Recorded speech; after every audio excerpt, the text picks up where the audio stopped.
Do you feel like you're constantly fighting for your man's time and attention? Do you wish he would put more effort into the relationship, communicate, and make more plans with you?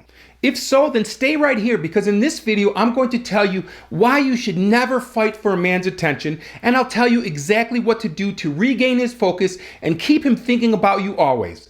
Don't go anywhere, because we're starting right now.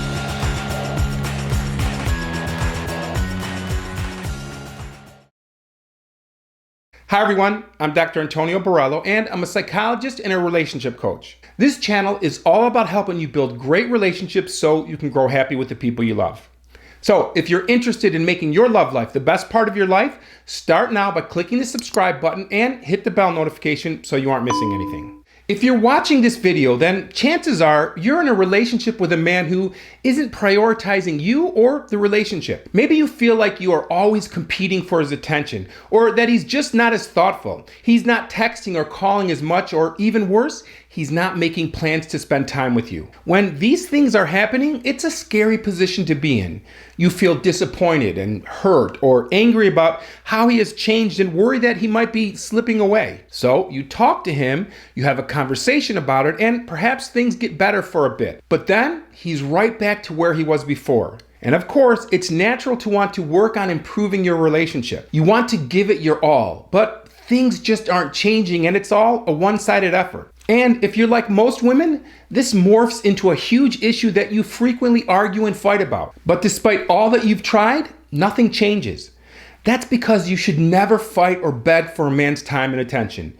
Instead, try these powerful tips and you will see incredible changes in his behavior. Oh, and one caveat. Before you try the following steps, I'm assuming that you have already had a conversation with him and explained how you're feeling. In other words, you have already talked about this problem, but he still hasn't made any lasting changes. So without further ado, let's just jump right into them. Number 1, give him a time frame. If this is a relatively new problem, perhaps he just needs a little time to adjust and make the changes that you're asking for. Now, of course, you're not going to say to him, hey, Mike, or whatever his name is, you're not going to say, Mike, I'm giving you 2 weeks, and if you don't make these changes in the next 2 weeks, I'm out. No, I don't want you to tell him that you're giving him a time frame at all. Just keep that time frame to yourself.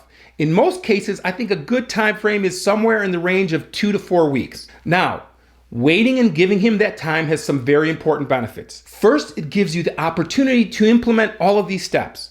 In other words, you're giving this process a chance to work, and it shows him that he's worth the wait, and it allows him to develop a deeper connection with you. And during this time frame, you're also going to be doing number 2. Number 2, forget about what you feel and remember what you deserve. When you're in love with a man who isn't making time for you, it's a very scary position to be in. You're fearing that he's slipping away and may not love you like he once did. And this fear is your worst enemy. Why? Well, it makes you feel insecure. It can cause you to engage in behaviors that are less than self-serving. And when you are fearful that you are losing him, you grasp onto him more strongly and often end up begging for his attention and grasping onto the scraps and the breadcrumbs that he throws your way. Meanwhile, he's living his life, he's doing his thing, and he's not concerned about you. He's not worried about what you're doing, because every time he communicates with you, you are complaining of not getting enough of his time or attention. So he feels secure.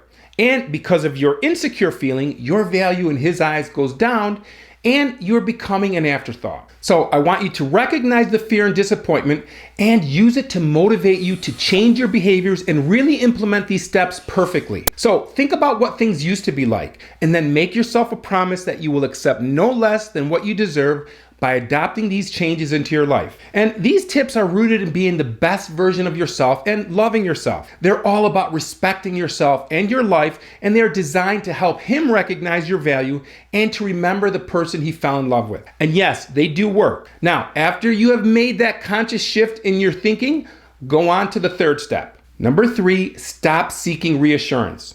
It's normal to want to know how your significant other feels about you. However, constantly asking him is not the way to go about it.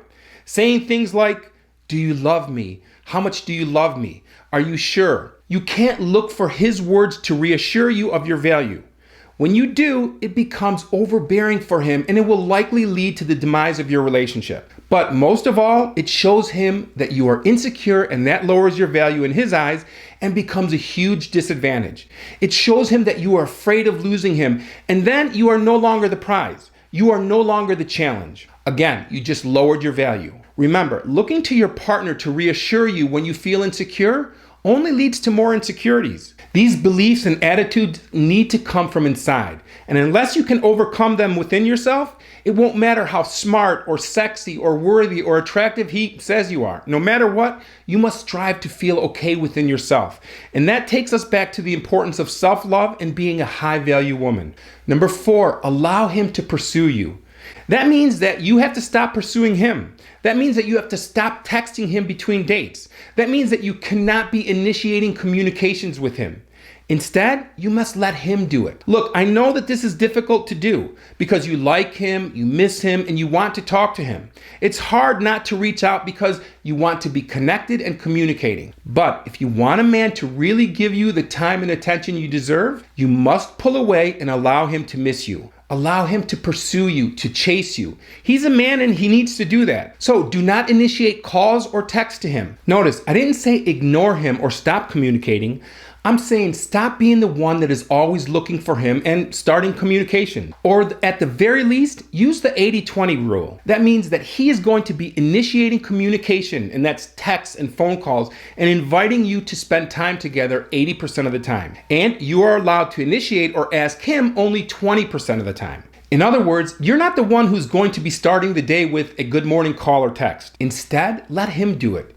Eventually, he will recognize the difference and wonder why you've suddenly gone silent on him. Let him feel a little down and realize he was happier when things were different. Your silence will speak volumes and he will usually start to pursue you again quickly. Oh, and make him wait before you return his calls and texts. I understand the urge to respond back immediately, especially if you've been waiting to hear from him for a while. But taking some time before responding to his contact sends the message that you are busy and not just sitting by the phone waiting for him to reach out. Have patience and take your time before responding. Doing so will certainly increase his yearning for you. Number 5, keep your standards and expectations high. Remember, it's your values and your expectation that sets the bar for your relationship. It sets your standards of what you expect.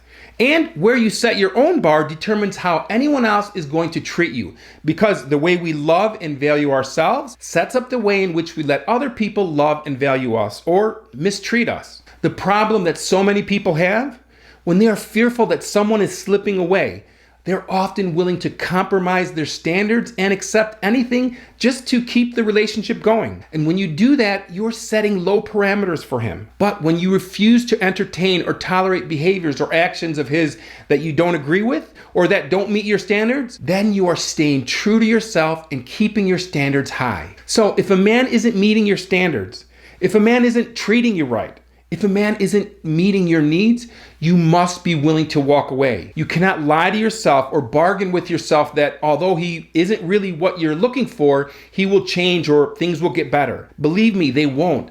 And if anything, they will only get worse. When he knows that you aren't willing to settle, that you aren't going to tolerate behaviors or actions of his that you don't agree with, he is going to step up his game and step up to the challenge. But he will only experience this if he knows that you are willing and able to walk away from something that isn't right for you. And that brings me to the most important point of the video. If you spent some time doing all of these steps and you find that he still isn't prioritizing you or the relationship, then you must walk away with your head held up high. Look, I know it's not easy to accept the fact that a man doesn't want a relationship with you or that a man hasn't made you a priority. It hurts, and it hurts a lot. That's because people deeply personalize romantic rejection to the point of attaching their value and self-worth to whether or not a man wants them. But when you do that, you give away your power and rely on the validation of a man to tell you that you're good enough. Let me repeat that. When your self-worth and value is attached to whether or not some man wants a relationship with you, then you give up all of your power hoping to get validation from him. So if he doesn't want you, you start to question yourself and ask, what's wrong with me?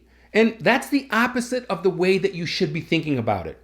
The question you should be asking is, what's wrong with him?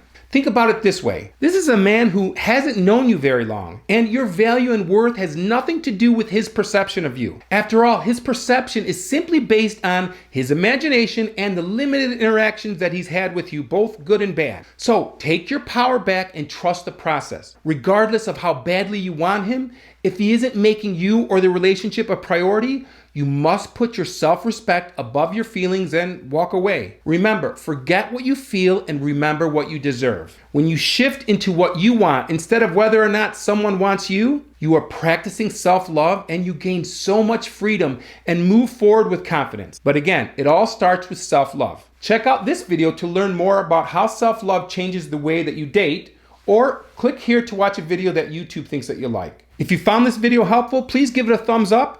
And please subscribe to make sure that you're getting all of our latest content. I'll see you in the next video.